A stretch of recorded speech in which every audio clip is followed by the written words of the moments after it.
Alhamdulillahirabbil alamin, segala puji bagi Allah Subhanahu wa taala yang mengatur segala kejadian. Tidak ada satupun yang bisa terjadi tanpa izinnya. Tidak ada satupun yang terjadi kebetulan. Tidak ada satupun yang terjadi tanpa hikmah. Semoga Allah yang maha menyaksikan, maha mendengar, mengaruniakan kepada kita hikmah, sehingga dari apapun yang kita lihat, kita dengar, kita rasakan, nambah iman, nambah ilmu, nambah amal soleh kita. Allahumma sholli ala Sayyidina Muhammad. Tidak bisa bahagia. Kita lihat berapa banyak orang yang populer, kaya raya, dan akhirnya bunuh diri karena stres. Kenapa? Karena memang dunia berikut isinya ini tidak diciptakan oleh Allah untuk memenuhi dahaga hati, tetapi hanya sekedar untuk memenuhi fisik. Jadi kursi empuk yang mahal itu, maaf ya, hanya enak buat pantat, tetapi buat hati belum tentu. Kursi mahal itu kena kotoran sedikit saja bisa ngerobek hati. Kursi paling mahal nanti dikoet kucing saja bisa hatinya yang robek, walaupun kursinya yang kena. Kenapa? Karena memang dunia tidak dirancang untuk memenuhi kebahagiaan hati. Maka jangan heran, sebanyak apapun dunia yang dipegang, ada, dimiliki, sama sekali tidak menjamin kebahagiaan. Huwallazi khalaqalakum ma fil ardi jami'a. Jadi dunia berikut isinya ini memang pelayan kita, bukan menjadi tujuan kita. Yang kedua, banyak orang yang menganggap mulia itu juga dengan topeng. Seakan kalau punya jabatan, kedudukan, gelar, kemudian dia menjadi mulia. Tapi faktanya kita lihat, selain banyak yang tidak bahagia dengan dunia, juga jadi hina dengan dunia ini. Berapa banyak yang gara-gara dia naik jabatannya, perbuatannya jadi makin tercela dan jadi makin hina. Berapa banyak yang makin tinggi gelarnya, kalau berbuat salah makin jadi dinista. Nah, kali ini kita akan bahas salah satu, kalau bahagia udah sering kita bahas, sekarang mulia ya. Rasulullah SAW bersabda seperti ini. Wa man tawaddu'a ahadun lillah illa rafa'ahullah. Tiadalah orang yang tawadu, yang rendah hati. Belum selesai nih. Tiadalah orang yang tawadu, rendah hati lillahi ta'ala, lillah, benar-benar semata-mata karena Allah, kecuali Allah akan mengangkat derajatnya. Kenapa disebut waman tawaddu'a lillah? Karena ada yang rendah hati acting, pura-pura merendah tapi untuk mengangkat diri. Jadi ada orang yang rendah hati itu, maaf ya, rendah hati dalam tanda kutip hanya untuk dipuji orang, dikagumi orang, agar dianggap rendah hati. Nah, orang-orang yang acting seperti ini, dia tidak akan mulia, karena dia tidak akan menikmati ketawaduannya. Jadi kadang-kadang dia ramah kepada orang tuh, karena kalau ada kamera tuh, aduh apa kabar, pokoknya mah baik weh. Tapi tidak ada kamera, beda lagi nanti. Kadang-kadang kalau dilihat orang, dia akan menjadi tawadu, tapi kalau tidak ada orang, dia jadi sombong lagi. Orang yang menikmati ketawaduan adalah orang-orang yang memang tawadunya ini karena Allah. Lawan tawadu apa? Takabur. Apa ciri takabur? Dua. Batarul haq wa ghamtun nas. Mendustakan kebenaran dan menganggap remeh orang lain. Ini sudah kita bahas kemarin. Orang-orang yang sombong itu adalah tidak suka sama sekali kepada kebenaran. Apapun yang berbau agama, yang ada kaitannya dengan Allah, yang ada kaitan dengan Rasul, apapun yang kaitan dengan kitab suci, Al-Quran, apapun yang berkaitan dengan para ulama, dia tidak suka. Majelis taklim dia tidak suka, karena dirinya sudah menjadi kebenaran. Nah, merasa paling benar, termasuk saran, kritik, koreksi dia tidak suka karena sudah kekunci. Nah, ciri lainnya orang yang takabur merendahkan orang lain. Semakin banyak orang yang kita anggap remeh, maka sebetulnya kita makin sombong. Nah, itu sudah kita bahas. Sekarang bagaimana ketawaduan Rasulullah SAW. Sebelum nanti kita bahas apa yang bisa kita lakukan untuk kita. Rasulullah SAW itu orangnya sangat rendah hati, walaupun puncaknya kemuliaan. Mengapa? Pertama, karena beliau merasa semua yang beliau miliki adalah milik Allah. Jadi kalau beliau mengucapkan Alhamdulillahirabbil alamin, segala puji itu milik Allah, bagi Allah, maka beliau tidak menyanyiakan untuk dirinya. Beliau yakin beliau adalah ciptaan Allah, milik Allah. Beliau jadi nabi juga oleh Allah. Apapun yang dimilikinya adalah milik Allah. Nah, kunci ketawaduan ini yang harus kita miliki, bahwa kita tuh tidak memiliki apa-apa. Bahkan badan ini bukan punya kita. Jadi kalau orang memuji kita, sebetulnya yang dipuji itu adalah milik Allah. Nah, begitulah hadirin. Jadi mulai sekarang latih untuk tidak merasa memiliki dan tidak merasa dimiliki, kecuali milik Allah, titipan Allah semata. Aduh, anaknya pintar sekali ya. Yakin itu anak milik Allah, ciptaan Allah, Allah yang minterkan. Alhamdulillah. Ya, semoga kepintarannya mendekatkan ke Allah dan kepintarannya manfaat. Oh, lempeng. Tapi kalau yang milik diri, anaknya pintar sekali ya, memang tergantung bibit ya, begitu. Jadi bibitnya bibit enek sebetulnya. Ada orang yang ketika anak dipuji, orang tua nebeng karena merasa ini jerih payah saya, perjuangan saya, pengorbanan saya sehingga anak menjadi pintar. Padahal bukan. Anak pintar karena Allah saja mau memintarkan. Wah, itu karirnya bagus. Ya, memang suami saya itu orangnya cerdas sih dari awal. Aduh, nebeng. Padahal karir itu Allah yang ngatur ya. Tidak ada seseorang yang dapat karir apapun kecuali dengan izin Allah. Waduh, itu suaminya sudah dapat jabatan, ya doakan Bu, ini adalah ujian. Mudah-mudahan suami saya bisa dikuatkan menghadapi ujian jabatan ini. Jabatannya sebentar, tapi pertanggungjawaban yang berat.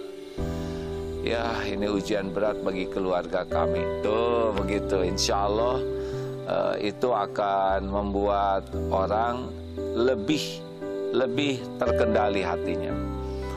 Nah, Rasulullah SAW tidak membeda-bedakan kaya dan miskin karena yakin yang kaya itu kekayaan dari Allah, yang miskin juga hamba Allah. Jadi beliau kalau jumpa dengan orang kaya sama dengan jumpa dengan orang miskin. Beliau kalau kedatangan tamu, beliau gelarkan kadang jubahnya. Beliau juga melayani tamu sendiri. Waktu ada yang dari mana tuh? Habasyi, beliau sendiri yang membawakan air minum, beliau yang memuliakan tamu. Jadi jangan sungkan untuk membawa sendiri. Waktu di Mesir jumpa dengan ulama besar di sana, dan beliau sendiri yang melayani itu. Betul-betul itu.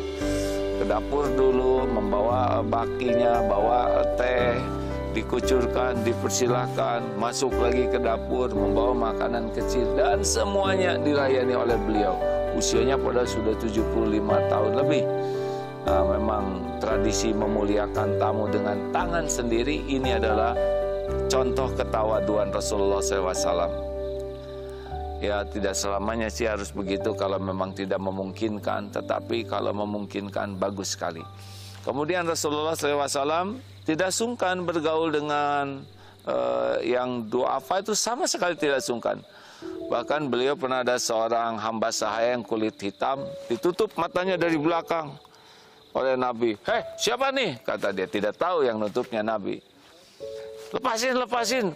Pas dibuka, "Ya Rasul, aduh sangat bahagia, minta dipeluklah terus." Jadi tidak sungkan ya. Kita sekarang lagi musim COVID begini, tidak boleh main dekap-dekap saja ya. Tapi itu menunjukkan Rasul itu tidak sungkan. Dan ketika ada yang memanggil itu ya, ada seorang ibu-ibu sudah di dalam hadisnya ini, ada keterbatasan mental. Muhammad sini katanya. Rasulullah itu datang itu kepada beliau, ada yang bisa dibantu. Ya dengan mungkin ibu-ibu ini karena akalnya masih terbatas ya, sakit bicara, dan beliau tidak ada masalah. Beliau simak, beliau mengerti bahwa ini orang masih ada gangguan mental dan disikapi dengan bijaksana. Beliau juga kalau ke pasar bawa sendiri barang-barang itu ya, tidak sungkan membawa barang-barang, tidak merasa malu, karena memang kata beliau juga yang berhak membawa barang adalah yang memilikinya. Jadi tidak harus segalanya dilayani orang, dibawakan, walaupun mungkin ada saatnya orang ingin membantu secara proporsional bisa dibawakan, tetapi tidak ingin kelihatan, wah sayalah orang, sayalah pemimpinnya, sayalah yang pentingnya, sehingga semuanya dibawakan karena dia ingin kelihatan bahwa dirinya orang penting. Itu kurang baik. Rasulullah SAW juga beliau di rumah itu nyapu, beres-beres, menjahit sendalnya sendiri, kemudian ya melakukan pekerjaan rumah tanpa sungkan. Nah, ini sebetulnya hal yang sangat normal kita lakukan. Ada juga di antara kita yang beres-beres semua ya, tapi maunya diposting aja gitu. Alhamdulillah bangun pagi nyapu ya. Kenapa harus diposting? Kenapa ngepel diposting? Karena ingin diketahui dirinya tawadu, ingin diketahui dirinya rajin. Ada yang diposting benar-benar posting yang lurus-lurus saja karena ini menjadi bagian dari dakwah, tapi ada yang memosting kegiatan rumah itu supaya kelihatan rajin, kelihatan tawadu. Ini tidak begitu baik ya. Harusnya kita menikmati saja pekerjaan-pekerjaan rumah itu sebagai amal soleh, baik orang lain tahu ataupun tidak, nggak ada masalah. Bagi yang biasa bekerja begini mungkin tidak ada masalah ya, tetapi ada orang-orang tertentu yang merasa kalau dia ngepel tuh jadi spesial, menjadi saya tawadu nih. Makanya ketika nyapu tuh matanya tuh ke rumah tetangga aja, kok tetangga nggak ada yang lihat ya. Padahal ini hal yang normal. Rasulullah melakukannya sangat normal, mencuci piring sendiri, membersihkan rumah.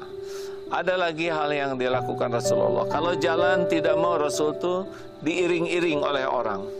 Jadi ada kalanya sahabat di depan dan Rasul biasa saja. Bahkan ketika penaklukan Mekah ya, itu kan 10.000 lebih. Ini jumlah pasukan terbesar di Jazirah Arab pada waktu itu. Nah, orang kagum dengan banyaknya pasukan. Di mana nih panglimanya? Di mana Muhammad SAW?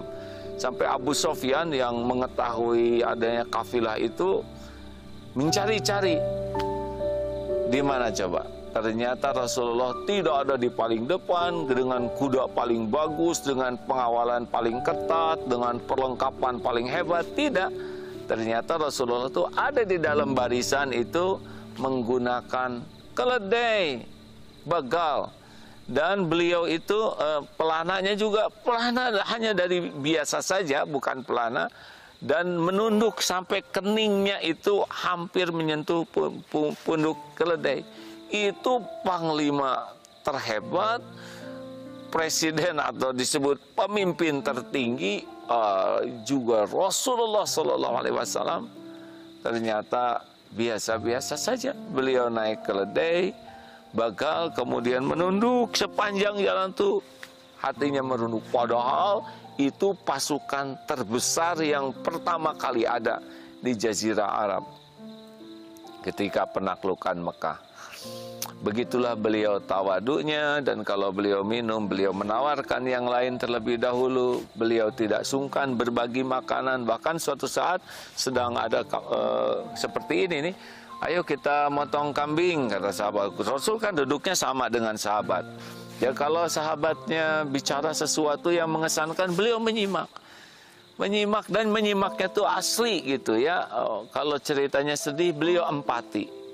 Hatinya ikut. Kalau ada yang melucu, beliau juga tertawa, tapi senyum aja ya. Beda dengan kita yang suka kepancing terbahak-bahak. Beliau senyum sehingga orang yang berada di depannya tuh merasa betul-betul hadir, ya, hatinya Rasulullah tuh. Tidak ada acting merasa ingin dispesialkan, tidak ada sama sekali. Sama saja duduknya, sama rendahnya. Kemudian kalau bicara juga beliau menyimak, empati, senyum, tertawa. Kalau yang cerita duniawi, beliau mendengar, menyimak.